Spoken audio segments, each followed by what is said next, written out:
Hi friends, welcome to my channel math reasoning study points में आपका स्वागत है आप सभी का। और मैंने इसके फर्स्ट क्लास में आपको प्रतिशत का बिल्कुल लो लेवल बेस से मैंने आपको बताया था। अब उससे कुछ क्वेश्चंस बताने थे जो उसकी सेकंड क्लास है ये। तो मैं आपको कुछ क्वेश्चंस बता रहा हूँ जो ये डीएलएड के फर्स्ट सेमेस्टर के एग्ज़ाम में हर बार आते हैं ऐसे क्वेश्चंस, और आए हुए भी हैं। तो आप लोग अच्छे से पढ़िए, ध्यान दीजिए। चलिए स्टार्ट करते हैं।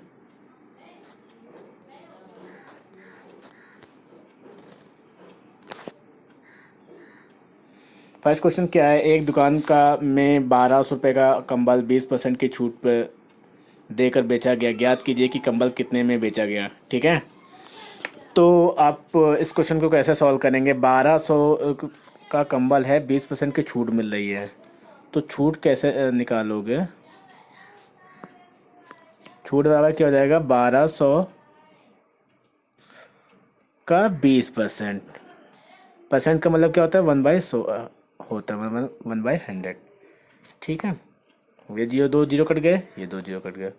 12×2 = 24, यानी 240 रुपये। यानी 20% कितना हुआ, 240 रुपये हुआ। ठीक है, और तो क्या हुआ, 1200 का कंबल अगर 20% की छूट पे बेचा जाता तो क्या करना है आपको, कुछ नहीं करना है। आप ये करेंगे कि 1200 से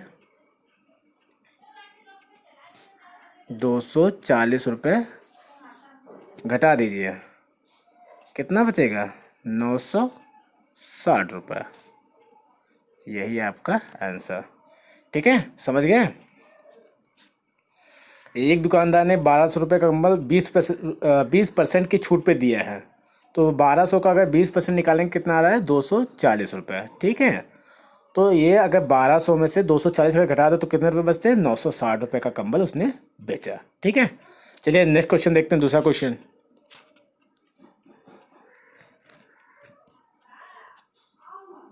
एक कक्षा में 60 विद्यार्थी थे, 60 प्रथम आए, 20 द्वितीय आए, शेष तृतीय आए। प्रथम द्वितीय तृतीय में उत्तीर्ण छात्रों की संख्या बताओ। ठीक है, वेरी इजी क्वेश्चंस, कोई दिक्कत नहीं है। तो देखिए कुल विद्यार्थी कितने हैं आपके, 60। ठीक है, क्या करेंगे, जो फर्स्ट आए हैं, टोटल कितने हैं, 60 विद्यार्थी हैं, और कितने परसेंट हुए हैं प्रथम, 60%। 60 का 60% निकाल दो, क्या करेगा, 0 0 0 0 दोनों हमने काट दिया, 6×4 = 36। यानी जो प्रथम आए हैं वो टोटल बच्चे कितने हैं, 36 बच्चे हैं। और जो द्वितीय आए हैं सेकेंड, यानी टोटल 60 हैं, और द्वितीय कितने आए हैं, 20%। तो दोनों जीरो काट दो यहाँ से, ये जीरो कट गया। 6×2 = 12 बच्चे। यानी फर्स्ट जो 60% बच्चे पास हुए हैं वो 36 बच्चे हैं, और जो सेकेंड 20% बच्चे पास हुए हैं वो हैं टोटल 12 बच्चे। ठीक है, अब तृतीय पता कर लो पहले। तो थर्ड कितने हो जाएंगे आपके, 60 माइनस आपके वो कितने थे, आपके आए थे 38, 36, सॉरी 36, और वो कितने आए थे, 12। ठीक है, यानी 60 माइनस 48 कितने बचे, 12 बच्चे। यानी 12 बच्चे आपके तृतीय श्रेणी में हैं। ठीक है, तो तृतीय श्रेणी के बच्चों की संख्या कितनी होगी, 12। ठीक है, समझ गए ना, यही आपका आंसर। ठीक है, चलिए नेक्स्ट क्वेश्चन।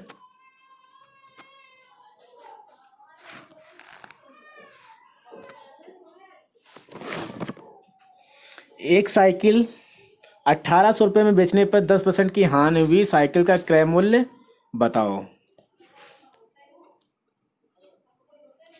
ठीक है, तो क्या करना है, क्रय मूल्य कितना होगा, मान लो क्रय मूल्य, मान क्रय मूल्य कितना हो, मान लो 100 रुपया है। ठीक है, और हानि कितनी हुई, लॉस आपका कितना हुआ है, वो आपका हुआ है 10। ठीक है, 10%। ठीक है, विक्रय मूल्य क्या हो जाएगा? विक्रय मूल्य क्या हो जाएगा?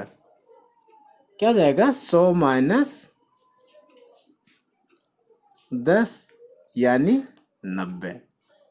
ठीक है, विक्रय मूल्य आपका क्या हो जाएगा? 90 रुपये। ठीक है, यहाँ तक समझ गए? चलिए आगे बढ़ते हैं। चूंकि 90 विक्रय मूल्य है तो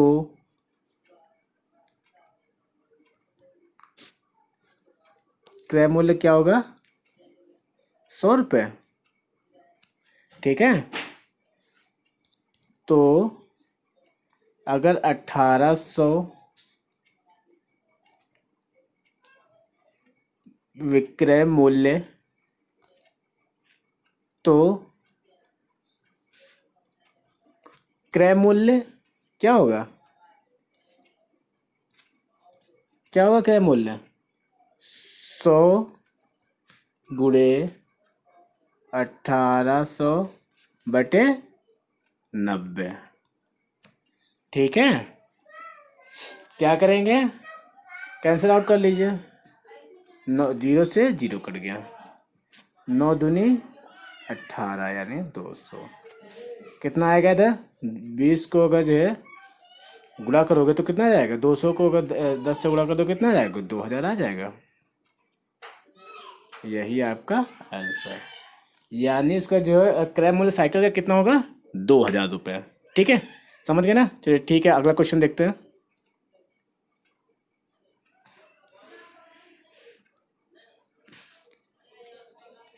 एक परीक्षा में 75 बच्चे उत्तीर्ण हुए। यदि परीक्षा में 1500 बच्चे बैठे हों तो कुल कितने बच्चे उत्तीर्ण हुए? बहुत इजी क्वेश्चन है। ये भी आया हुआ है आपका क्वेश्चन में, किसी पेपर में आया हुआ है ये भी। ठीक है, डीएलएड के फर्स्ट सेमेस्टर में ही आया हुआ है। ठीक है, तो इसको करते हैं कि क्या वो कह रहा है कि कुल कितने हैं? कुल हैं 1500 और बच्चे उत्तीर्ण कितने हुए हैं? 75%। तो क्या हो जाएगा? 1500 का 75%। ठीक है, तो 1500 का 75% निकालोगे तो कितना हो जाएगा?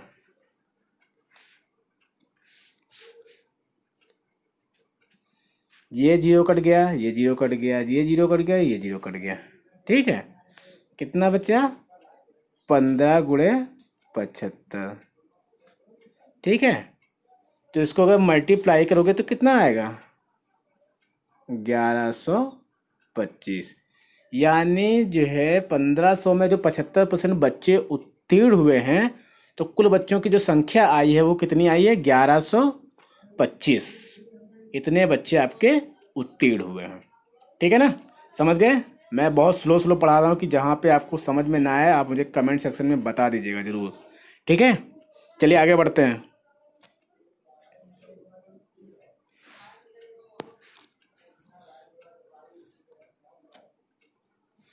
चलिए, बहुत अच्छा क्वेश्चन आया। ये क्वेश्चन भी कई बार आया हुआ है आपका। ठीक है, इस क्वेश्चन को देखते हैं। क्या है? मार्च में डीजल का मूल्य कितना है? 35 रुपया पर लीटर। अब मई में उसका मूल्य बढ़कर 42 रुपये प्रति लीटर हो गया है। ठीक है, डीजल के मूल्य में कितने % की वृद्धि हुई है? तो सबसे पहले जो बढ़ा मूल्य है वो आपको निकाल लो। जो डीजल का बढ़ा मूल्य है,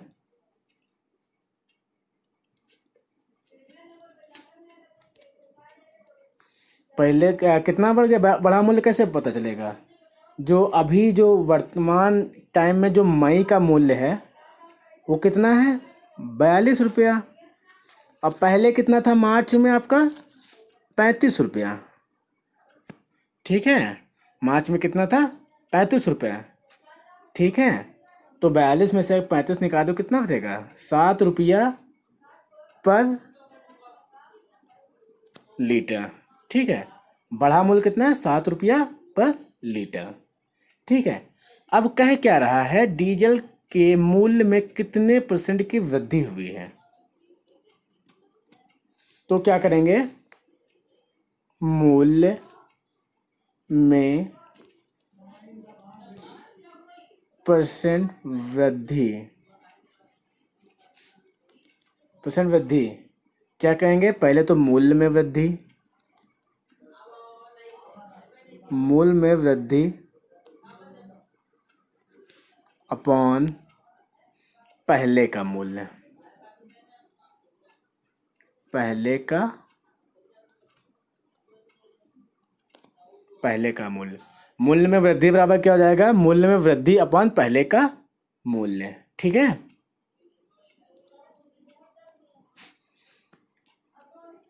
तो जो मूल्य में वृद्धि कितना हुआ है, कितनी आई है, 7 रुपया। ठीक है, और पहले का मूल्य कितना था, 35 रुपया इंटू 100। ठीक, अब इसको आप सॉल्व कर लीजिए।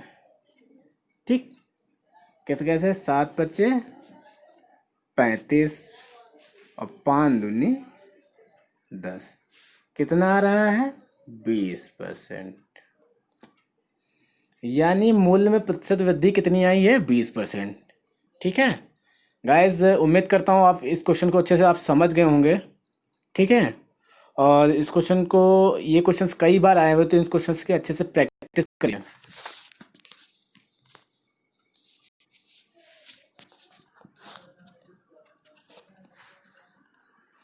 ठीक है, तो गाइस थैंक यू गाइस।